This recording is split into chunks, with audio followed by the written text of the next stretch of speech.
আসসালামু আলাইকুম সুপ্রিয় দর্শক, শুভেচ্ছা জানবেন।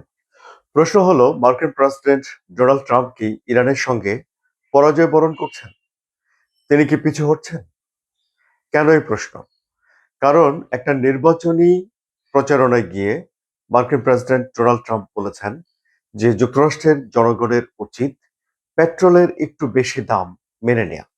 অর্থাৎ গাড়ি চালানোর জন্য যে ফুয়েল বিক্রি করা হয় যুক্তরাষ্ট্রে, তার এমনিতে গড় দাম $4 সামথিং থাকে। সেটি গত ১ বছরের তুলনায় ২৯% দাম বেড়েছে। ফলে ভোটারদের ভেতরে এক ধরনের চাপা অসন্তোষ রয়েছে যুক্তরাষ্ট্রের ভেতরে। এবং এই যে এই অসন্তোষ, এটি তৈরি হয়েছে ইরানের যুদ্ধের পর, হরমুজ প্রণালী বন্ধ হওয়ার পর। এখন মার্কিন প্রেসিডেন্ট ডোনাল্ড ট্রাম্প বলছেন যে মার্কিন জনগণের উচিত এই যে মূল্য বৃদ্ধি, এটিকে মেনে নেয়া। এই যে মেনে নেয়ার বিষয়টি ডোনাল্ড ট্রাম্প উচ্চারণ করছেন, এ থেকে কি এই ব্যাখ্যায় পৌঁছানো যায় যে ডোনাল্ড ট্রাম্প পিছু হচ্ছেন? এর বিপরীতে ইরানের যারা নেতারা রয়েছেন, কমান্ডাররা রয়েছেন, তারা সামাজিক যোগাযোগ মাধ্যমে বলছেন ডোনাল্ড ট্রাম্পকে একটা পরাজয় মেনে নিতে হবে। ইরানের কমান্ডাররা সামাজিক যোগাযোগ মাধ্যমে বলছেন যে একটা টুইট করে, একটা ডিক্রি জারি করে, একটা ঘোষণা দিয়ে, একটা নির্বাচনী বক্তৃতা দিয়ে এই হরমুজ প্রণালী খুলে ফেলা যাবে না। তাহলে পরিস্থিতি আসলে কি? তাই আলোচনা করবো এই কন্টেন্টে। আমি আনোয়ার সাদি আপনাদের সঙ্গে রয়েছি। প্রথম কথা হলো যে ইরান কোনোভাবেই হরমুজ প্রণালী থেকে তাদের নিয়ন্ত্রণ ছাড়বে না। এবং হরমুজ প্রণালী থেকে যদি ইরান নিয়ন্ত্রণ ছেড়ে দেয়, তাহলে এই যুদ্ধে তারা আসলে বড় ধরনের কোনো ইম্প্যাক্ট আর তৈরি করতে পারবে না। যতটুকু ইম্প্যাক্ট তৈরি করার, সেটি তারা করে ফেলেছে। মধ্যপ্রাচ্যের বিভিন্ন দেশে যুক্তরাষ্ট্রের ঘাঁটিগুলোতে হামলা করে, তাদের রেডার ধ্বংস করে, তাদের সামরিক সরঞ্জাম ধ্বংস করে।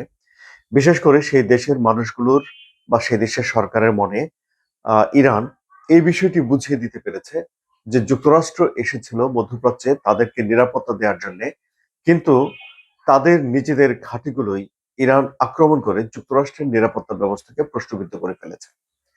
এটি একটা উভয় সংকট তৈরি করেছে যুক্তরাষ্ট্রের জন্য।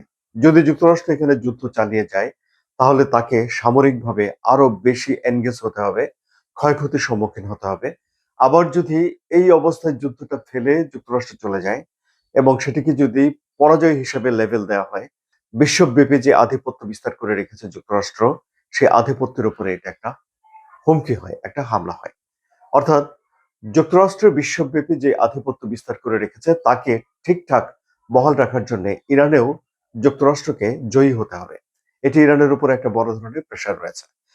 এখন সামরিক শক্তিতে যুক্তরাষ্ট্র অবশ্যই ইরানের চেয়ে এগিয়ে রয়েছে, কিন্তু এই যে হরমুজ প্রণালী যেই সুবিধা দিচ্ছে ইরানকে, এই সুবিধার কারণে অ্যাসিমেট্রিক একটা যুদ্ধ এবং নানান কারণে যুক্তরাষ্ট্র বেশ বেকায়দায় পড়ে গেছে। এই পরিস্থিতিতে হরমুজ প্রণালী বন্ধ থাকার কারণে আন্তর্জাতিক বাজারে তেলের দাম বেড়েছে, যুক্তরাষ্ট্রের বাজারেও তেলের দাম বেড়েছে। মধ্যবর্তী নির্বাচন নভেম্বরে রয়েছে। সেই নির্বাচনে যুক্তরাষ্ট্রের নিজেদের মাঠে ডোনাল্ড ট্রাম্পকে তার দল সহ রাজনৈতিকভাবে একটা হায়ারার্কিতে থাকতে হবে। কিন্তু যদি তারা তাদের পার্লামেন্টে আধিপত্য হারিয়ে ফেলে, সেটি ডোনাল্ড ট্রাম্পের ক্যারিয়ারের জন্য একটা খারাপ দিক। ইতিহাস হয়ে থাকবে যে ইরানে যুদ্ধ করতে এসে মার্কিন একজন প্রেসিডেন্ট এই পরিমাণ বেকায়দায় পড়েছিলেন। সুতরাং ডোনাল্ড ট্রাম্প এখন ভোটারদের কাছে যাচ্ছেন এবং গিয়ে তিনি ইরান হামলার যৌক্তিকতা প্রমাণ করার চেষ্টা করছেন। কিন্তু তিনি পারছেন কি? এটিও একটা প্রশ্ন। এমনিতে যুক্তরাষ্ট্রে একটা জরিপ হয়েছিল কিছুদিন আগে, যে জরিপে দেখানো হয়েছে যে 60% মানুষ এই ইরান যুদ্ধটাকে পছন্দ করছে না। তারা এটাকে অযথা যুদ্ধ মনে করছে। মানে ডোনাল্ড ট্রাম্প এই যুদ্ধটা না করলেই বরং তারা খুশি হতেন। কিন্তু আবার এটাও ঠিক যে যুক্তরাষ্ট্রের জনগণ জয় পছন্দ করে। যদি ডোনাল্ড ট্রাম্প এই যুদ্ধে সুস্পষ্ট জয় দেখাতে পারতেন, তাহলে আবার জনগণ তার পক্ষে চলে যেতে পারত। কিন্তু এখনো পর্যন্ত ডোনাল্ড ট্রাম্পের কাছে সে পরিমাণ আহ, একটা পরিকল্পনা কিংবা সে পরিমাণ কোনো পদক্ষেপ এখনো ডোনাল্ড ট্রাম্প দেখাতে পারেননি বলে বিশ্লেষকরা বলছেন। এবং এ ধরনের কথা বলে জার্মানির যে চ্যান্সেলর আছেন, তিনি আবার ডোনাল্ড ট্রাম্পের বিরাগ ভাজন হয়েছিলেন। সুতরাং পরিস্থিতি সেখানে খুবই জটিল। তাহলে ডোনাল্ড ট্রাম্প কি বলছেন? ডোনাল্ড ট্রাম্প বলছেন যে ইরানের নেতৃত্ব হলো নিকৃষ্ট। এবং এই নিকৃষ্ট নেতৃত্বের হাতে পারমাণবিক অস্ত্র গেলে সেটি বিশ্বের জন্য ভয়ঙ্কর হয়ে উঠবে। কাজেই এই ভয়ঙ্কর বিষয়টিকে ঠেকানোর জন্য যুক্তরাষ্ট্রের জনগণকে যদি পেট্রোলে একটু বেশি টাকা খরচ করতে হয়, তাহলে সেটি অনেক ভালো। এই কথাটি ডোনাল্ড ট্রাম্প এখন তার ভোটারদেরকে বোঝাচ্ছেন। এই বক্তব্য থেকেই এটি স্পষ্ট হয়ে ওঠে না যে ডোনাল্ড ট্রাম্প পরাজয় বরণ করেছেন, বরং ভেতরে ভেতরে ইরানকে ঘিরে ডোনাল্ড ট্রাম্প ভয়ঙ্কর আরো কোনো পরিকল্পনা করছেন কিনা সেই সংশয়ই এখন দেখা যাচ্ছে। একটি বিষয় এখন স্পষ্ট হয়ে গেছে যে ইরানের সর্বোচ্চ নেতা আয়াতুল্লাহ মুজতবা খামেনি তিনি এসেছেন। তিনি 6 জন নতুন কমান্ডারকে নিয়োগ দিয়েছেন। তিনি আইআরজিএস এর কমান্ড শক্তভাবে নিজের হাতে তুলে নিয়েছেন এবং ইরানকে আগের চেয়ে এখন একটু বেশি আগ্রাসী মনে হচ্ছে। মানে যুদ্ধের পক্ষে আহ লড়াই করার জন্য একটা বেশ ভালো পজিশনে ইরান আছে বলে এক ধরনের ভাইব ইরান থেকে দেওয়া হচ্ছে।